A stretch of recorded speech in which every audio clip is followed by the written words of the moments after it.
Sang Hyang Adibudaya, Namo Buddhaya. Pertama-tama Bapak Ibu, saya mengucapkan selamat bagi Bapak Ibu saudara sekalian yang pada kesempatan hari ini merayakan datangnya bulan Magha, baik yang ada di wihara maupun yang mengikuti live streaming yang di rumah masing-masing. Sudah lama saya tidak pernah mengikuti acara pada malam hari. Biasanya perayaan-perayaan yang dilakukan, yang saya ikuti beberapa tahun belakang ini pada siang hari. Namun pada kesempatan malam hari ini, Bapak Ibu ternyata cukup antusias untuk menyambut datangnya bulan Magha ini. Pada malam hari ini, tepat pada tanggal 15, di mana di saat purnama Sidhi, di zaman Sang Buddha, ada peristiwa yang sangat besar, peristiwa yang langka, dan mungkin peristiwa langka itu tidak pernah terulang kembali. Sehingga karena peristiwa itu sangat langka, maka sangat mengesankan sekali. Tidak mengherankan di kalangan umat Buddha, peristiwa langka itu dijadikan satu momen penting, peristiwa penting yang setiap tahun diperingati. Pada malam hari ini yang hadir cukup banyak. Kalau dimasukkan di wihara-wihara desa, yang hadir itu sudah perayaan seperti perayaan Waisak. Wiharanya full penuh kalau dimasukkan di wihara desa. Ya, tapi di sini ya, wiharanya cukup besar seperti ini, yang hadir kelihatan sedikit. Sempat saya hitung tadi yang hadir itu kurang lebih 40 orang. Ya, cukup banyak ya. Jadi kalau di desa itu biasanya kalau pas perayaan saja 30-40 itu sudah full, sudah penuh ya. Mudah-mudahan di tahun-tahun yang akan datang antusias Bapak Ibu pun juga akan seperti ini. Jadi di bawah sinar rembulan di masa kehidupan Sang Buddha ya, ada peristiwa penting yang disebutkan tadi oleh pemimpin Puja Bhakti, bahwa di situ ada pertemuan 1250 biku yang hadir tanpa diundang terlebih dahulu. Sebelum saya ceramah ini, saya mendengarkan beberapa ceramah-ceramah dari pembicara-pembicara yang lain yang membahas tentang Magha Puja ini. Hampir semua mengatakan ini adalah peristiwa yang sangat luar biasa, yang langka. Bisa dihadiri 1250 biku tanpa diundang terlebih dahulu. Padahal pada waktu itu kan belum ada sarana komunikasi yang memadai ya. Belum ada WA, belum ada telepon ya. Mungkin juga belum ada getok tular. Seandainya ada getok tular pun begitu kesulitan menghubungi 1250 biku ini. Maka peristiwa yang sangat luar biasa ya. Membahas ini sesuatu ya, hal yang luar biasa. Namun juga Bapak Ibu sekalian perlu dimengerti juga, gaya bahasa kitab suci itu gaya bahasa pakai hiperbola atau dilebih-lebihkan biar kelihatan wah. Bukan berarti ada kehadiran 1250 biku ya. 125 ya. Saya bikin ya analisa dalam kitab suci Waisak ya, Sang Buddha mencapai penerangan sempurna dari Sariputra dan Moggallana ya. Kemudian teman-teman Yasa kurang lebih yaitu 1250 biku ini ya itu. Kemudian di India ya, itu bertemu atau berkumpulnya ya pas terang bulan atau purnama itu sudah hal yang biasa. Tradisi sebelum ada agama Buddha Purnama Sidhi itu memang waktu untuk berkumpulnya para pertapa-pertapa. Karena memang saat terang bulan pada waktu belum ada listrik, momen yang sangat memungkinkan ya di saat terang bulan itu untuk berkumpul. Bahkan sampai sekarang pun agama sebelum agama Buddha ini lahir, agama Brahmana itu kumpulnya dalam satu bulan 2 kali, tanggal 1 dan tanggal 15 ya. Jadi satu bulan 2 kali ya. Kemungkinan ya Sang Buddha pun, murid-murid Sang Buddha pun selama 9 bulan itu pernah berkumpul kurang lebih 18 kali kalau mengikuti purnama di India pada waktu itu.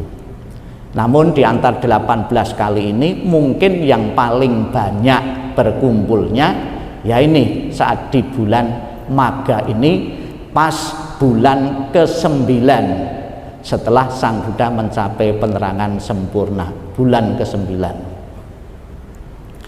Namun juga apa yang diceritakan 1250 biku ini, baik itu tertulis dalam kitab suci maupun dalam legenda India, mempunyai nilai pelajaran filosofi yang sangat berharga yang perlu kita pelajari ya. Ini menunjukkan bahwa semangat pada waktu itu para biku itu luar biasa. Kenapa semangatnya luar biasa? Karena tahun pertama agama baru. Tahun pertama agama baru, karena tahun pertama ini ya. Maka begitu semangat sekali para biku ini untuk selalu berkumpul. Ibaratnya kalau satu daerah, satu kota sedang mempunyai wihara yang baru, pasti tahun pertama, kedua, ketiga itu kan umatnya antusias sekali. Coba kalau sudah bertahun-tahun, pasti semangatnya juga akan tidak seperti tahun pertama, tahun kedua. Para biku ini dengan semangat sekali antusias ya bertemu dengan Sang Buddha ya. Kemudian juga di saat pertemuan ini ya ada beberapa faktor yang istimewa lagi, sekalipun tanpa diundang. Biku-biku yang berkumpul ini ditabiskan oleh Sang Buddha sendiri dengan memakai kata ehibiku. Diterjemahkan di dalam bahasa Indonesia itu ehibiku itu marilah biku. Sebab ada juga cara umpasapada selain ehibiku ada tisarana gamana. Itu harus di hadapan 5 biku akan mengangkat seorang biku yang baru. Tapi yang berkumpul ini ya dengan kata ehibiku. Ada beberapa cerita-cerita yang unik ya.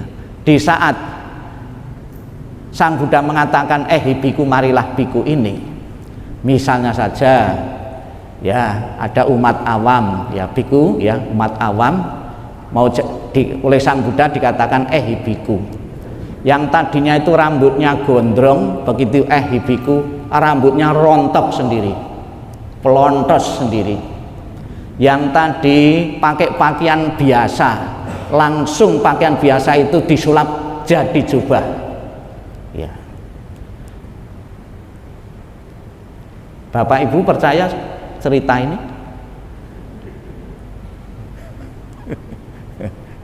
Ya. Ada penjelasan seperti itu. Biku-biku yang di ehibiku itu yaitu pelontos sendiri, langsung rontok, pakai pakaian sendiri ya, jubah ya, langsung dan bentuk jubah, terus punya patah, punya sarana-sarana kebikuan itu secara tiba-tiba, secara spontan ya, seketika itu juga. Kemudian ada penjelasan lain ya, biku-biku yang di ehibiku oleh Sang Buddha ini kenapa bisa seperti itu? Karena kebajikannya luar biasa. Dalam kehidupan yang lalu, orang-orang ini yang jadi biku ehibiku ini pernah berdana jubah di saat katina, pernah berdana 4 kebutuhan pokok bagi para biku, sehingga karma baiknya sangat luar biasa. Dalam kehidupan terakhirnya ketemu dengan Sang Buddha, ketika ketemu Sang Buddha di ehibiku, langsung seketika itu juga berubah jadi seorang biku ya. Ya.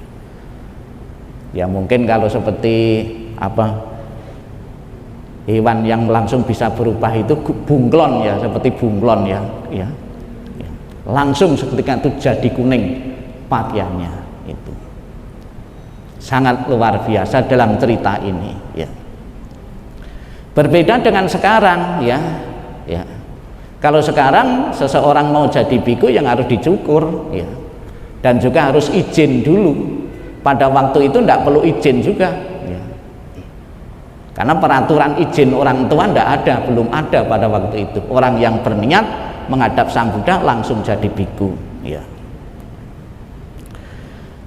Kemudian Bapak Ibu, istimewanya yang ketiga, para biku tersebut semua telah mencapai tingkat kesucian arahat.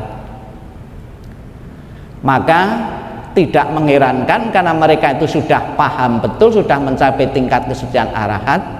Sang Buddha ketika menyampaikan sebuah instruksi itu singkat saja, hanya 3 bait saja. Karena sudah mencapai tingkat kesucian. Berbeda dengan orang yang belum mencapai tingkat kesucian, itu pasti akan diberikan instruksi-instruksi yang panjang lebar ya. Kalau orang yang sudah alim, diinstruksi, dikasih pejangan sedikit saja langsung paham, langsung mengerti. Tapi bagi orang-orang yang tingkat kenakalannya itu tinggi, pasti instruksinya itu lebih banyak. Maka Ovada Patimokkha ini diberikan oleh Sang Buddha itu berlaku kurang lebih 20 tahun setelah Sang Buddha mencapai penerangan sempurna. Ini winayanya para biku, ajaran pokoknya para biku ini berlaku 20 tahun ya. Theravada. Untuk biku Mahayana ya 325. Untuk bikuni 311. Ada seseorang itu yang bangga sekali karena menjalankan peraturan yang lebih banyak, bangga sekali. Tapi sebetulnya kebanggaan itu tidak pada tempatnya. Seseorang dikasih peraturan banyak itu karena tingkat kenakalannya juga tinggi ya. Jadi jangan bangga karena mempunyai peraturan banyak ya, banggalah mempunyai peraturan yang sedikit ya, karena tingkat kenakalannya rendah ya. Itu kalau sampai sekarang ya Sang Buddha masih hidup, pasti peraturan itu sampai ribuan bisa. Karena tidak selamanya seseorang jadi biku niatnya di awal baik, tidak selamanya dalam perjalanan itu baik lewat rel yang sudah ditentukan. Maka peraturan itu tambah tahun tambah banyak ya. Itu. Kemudian yang keempat ya, Sang Buddha di saat pertemuan itu menyampaikan yang disebut dengan Ovada Patimokkha, ajaran dasar bagi para biku. Kenapa ajaran dasar itu disampaikan kepada seseorang yang sudah mencapai arahat ya. Tujuannya para biku yang hadir itu nanti setelah kembali ke tempat masing-masing untuk diberikan kepada umat-umat yang dibina ya, dengan ajaran Ovada Patimokkha ini ya. Ajaran yang pertama ada 3 bait tadi. Sang Buddha mengatakan janganlah berbuat kejahatan. Banyak orang bangga karena dirinya tidak pernah berbuat jahat. Bangga, oh saya tidak pernah melanggar sila, saya tidak pernah mencuri, saya tidak pernah membunuh, bangga sekali. Tapi jarang sekali orang yang secara aktif mau mencegah seseorang untuk tidak melakukan kejahatan. Jadi orang yang pasif bangga dengan dirinya karena saya tidak melakukan kejahatan, sementara kita cuek kepada orang lain yang melakukan kejahatan-kejahatan. Yang idealnya adalah kita tidak berbuat jahat, kita juga secara aktif untuk mencegah seseorang itu jangan sampai melakukan kejahatan-kejahatan. Karena yang akan menerima pengaruh kejahatan itu bukan dia, juga lingkungan sekitar juga akan juga ikut terpengaruh juga karena kejahatan orang lain juga. Kemudian pesan yang kedua, perbanyaklah perbuatan baik. Tidak sedikit pula orang sudah merasa puas karena telah melakukan kebaikan sekali, dua kali, merasa puas, merasa cukup. Di lain kesempatan Sang Buddha mengatakan, ulangilah perbuatan-perbuatan baik itu, sekalipun kecil, sekalipun sedikit. Ada perumpamaan air yang setetes demi setetes, nanti suatu saat nanti akan memenuhi jembangan, mempunyai kolah atau bak, setetes demi setetes, tidak kelihatan dari awal. Kemudian sucikan hati dan pikiran. Ada yang mengatakan bait pertama ini, janganlah berbuat jahat, itu intisari, intipati dari winaya, dari peraturan. Kemudian tambahlah kebaikan, itu intisari dari Sutta Pitaka. Khotbah-khotbah Sang Buddha selalu mendengungkan, selalu mengumandangkan tambahlah kebaikan. Kemudian sucikan hati dan pikiran, intisari dari Abhidhamma Pitaka. Ya. Bait pertama ini yang mengajarkan itu bukan saja Buddha Sakyamuni, namun Buddha-Buddha zaman yang lalu, saat ini maupun yang akan datang juga mengajarkan hal yang sama. Bahkan tidak terbatas oleh seorang Buddha saja, para nabi pun ya itu juga mengajarkan seperti ini, cuma pakai bahasa yang berbeda. Saya pernah membaca di tempat lain, semua orang tahu kejahatan akan menimbulkan penderitaan, semua orang tahu kebajikan akan menimbulkan kebahagiaan, namun kita kadang-kadang enggan, tahu tapi tidak melakukan, tahu tapi tidak mencegah untuk melakukan kejahatan.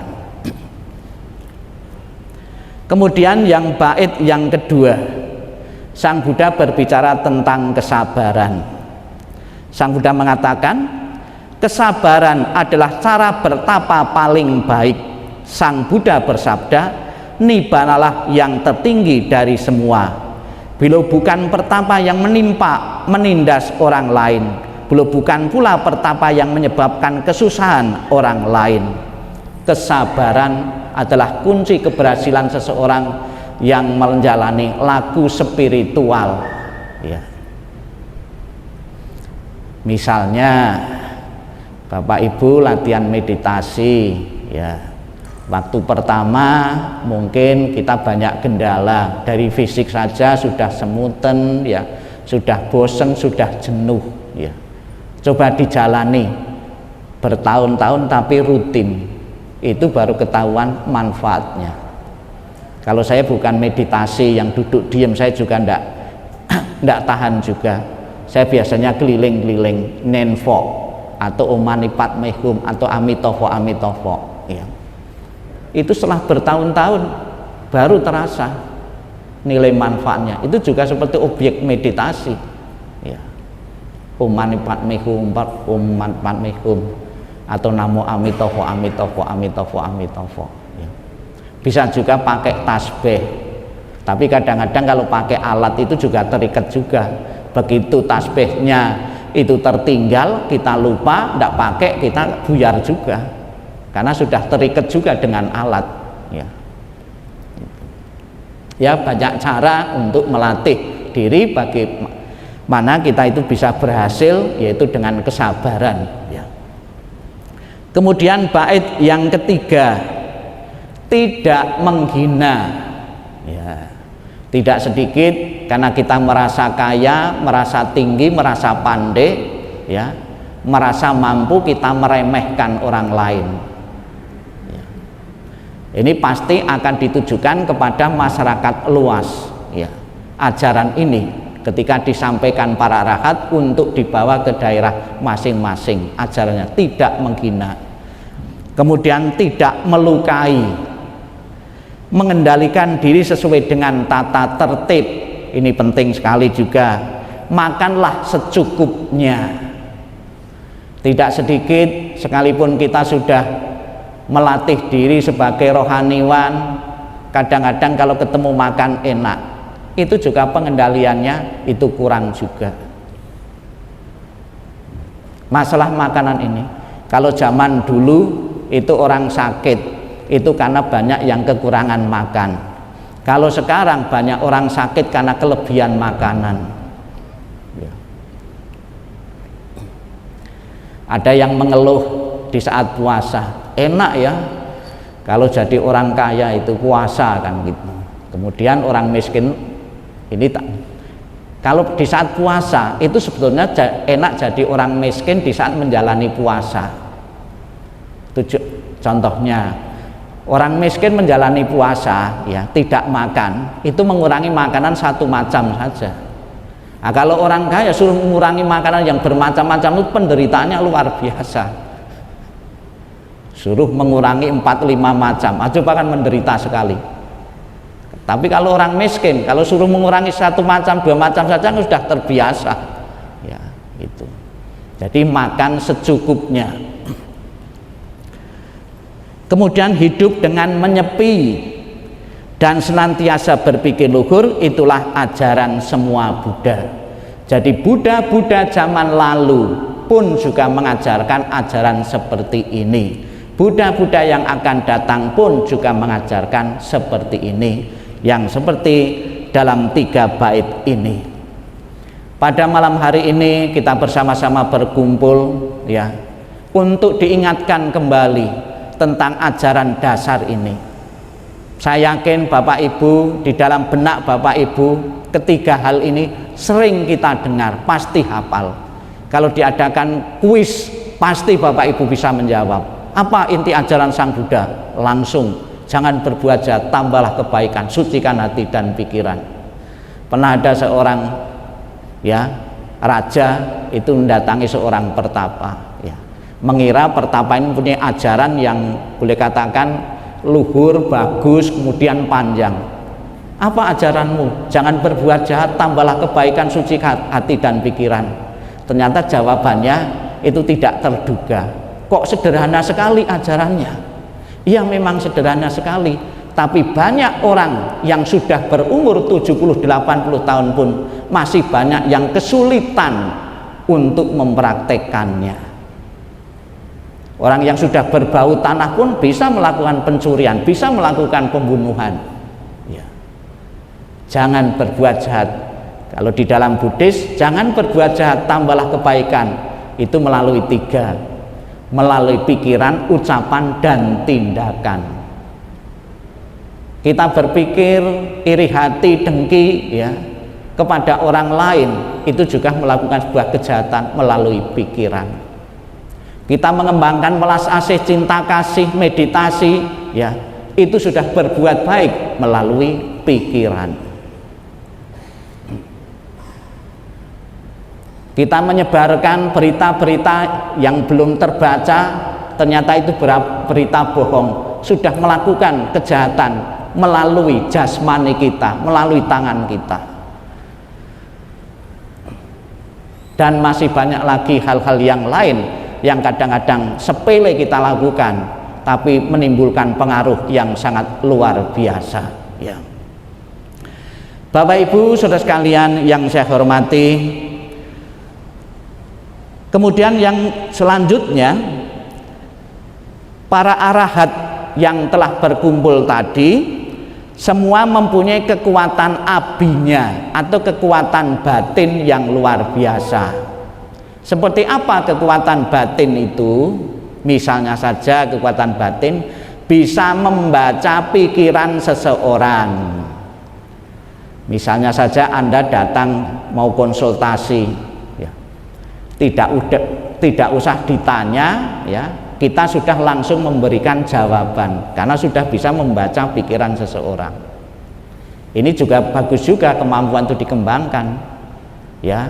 Anda ketemuan seseorang langsung, tidak usah cerita panjang lebar, langsung Anda tentu poin apa maunya dia, langsung kita tahu. Itu orang yang mempunyai ya, bisa membaca pikiran orang lain. Kemudian mempunyai telinga dewa, bisa mendengarkan dari jarak jauh. Kemampuan itu saya juga bisa ya, lewat telepon ya, orang dari kota lain ya, dari negara lain pun langsung kita dengar bisa, punya telinga dewa, kemudian punya mata dewa, bisa tembus ya, transparan itu, dan bermacam-macam ya, kemampuan semua ada 6 ya, kemampuan batin ini. Seseorang yang mencapai tingkat kesucian arahat adalah seseorang yang telah melepaskan 10 belenggu ya, 10 belenggu ya. Dari 10 belenggu itu ada belenggu yang terendah ya, mencapai tingkat kesucian Sotapana ya, itu bisa memutuskan 3 belenggu. Belenggu yang pertama ya, yakin kepada ajaran Sang Buddha, tidak mempunyai keraguan terhadap ajaran Sang Buddha ya. Kemudian yang kedua, tidak mempercayai bahwa ada satu upacara yang bisa menghasilkan kesucian. Yang ketiga, tidak mempercayai bahwa dalam diri kita ada aku, ada roh yang kekal. Inilah satu-satunya ciri khas agama Buddha yang berani berbeda dengan agama lain, bahwa dalam agama Buddha tidak dipercayai ada roh itu kekal dalam tubuh kita atau anatta. Kalau roh itu kekal, tidak ada gunanya agama, tidak ada gunanya dibimbing, dididik. Kalau seseorang itu bayi, itu sudah jahat, dicara apapun, dibina, didik pun juga tidak bisa jadi baik karena sudah kekal ya. Justru karena roh kita ya, batin kita tidak kekal, ada peluang untuk melakukan perubahan-perubahan. Salah satunya ya melalui pendidikan agama, pendidikan yang lain ini, karena tidak kekal. Kalau yang kekal ya sudah tetap ya, tidak bisa dirubah. Untuk apa melakukan perubahan? Kan sia-sia juga ya. Itu Bapak Ibu sekalian. Dan pada malam hari ini kita juga di samping menyambut datangnya Magha Puja, kita juga akan bersama-sama merayakan ulang tahun Sangga Agung Indonesia yang ke-64 ya, tahun, dan sudah 1 abad ya, usia nama Bante Asin dari lahir sampai sekarang sudah 100 tahun atau 1 abad ya. Kita bersyukur ya, dalam jangka waktu 64 tahun Sangga Agung sudah bisa menghasilkan biku-biku ya, yang tersebar di seluruh Indonesia maupun di luar negeri, dan juga telah membina beberapa wihara-wihara di seluruh pelosok tanah air ya, dan semakin banyak juga tradisi Tibetan maupun tantra-tantra yang lain. Mudah-mudahan ke depan Sangga Agung tetap eksis dan dicintai oleh umat ya Buddha ya, sebagai salah satu ya sangga yang selalu mengajarkan tentang kebaikan-kebaikan bagi Bapak Ibu saudara sekalian. Dan saya sangat berharap sekali ya, kadang-kadang kita mengeluh di wihara tidak ada biku, tidak ada pembina, sementara Bapak Ibu saudara sekalian tidak pernah berpikir untuk menyumbangkan salah satu anggota keluarga untuk menjadi anggota sangga ya. Memang ya kecil ya, orang tua bercita-cita anaknya jadi biku, itu belum pernah saya dengar itu jadi bikulah kamu ya, jarang seperti itu ya. Tidak usah khawatir ya, tidak punya istri, tidak punya anak, tidak usah khawatir, pasti kita itu nanti juga tua itu ada yang merawat. Saya sering melihat wong ayam, anjing mati saja di jalanan juga dirawat juga kok, masa orang mati tidak ada yang merawat ya. Silakan Bapak Ibu sekalian yang mempunyai anak ya, yang laki atau perempuan boleh masuk ya, menjadi anggota sangga ya. Di kalangan umat Buddha bisa saya ilustrasikan, orang jadi umat Buddha itu mempunyai 2 jalan.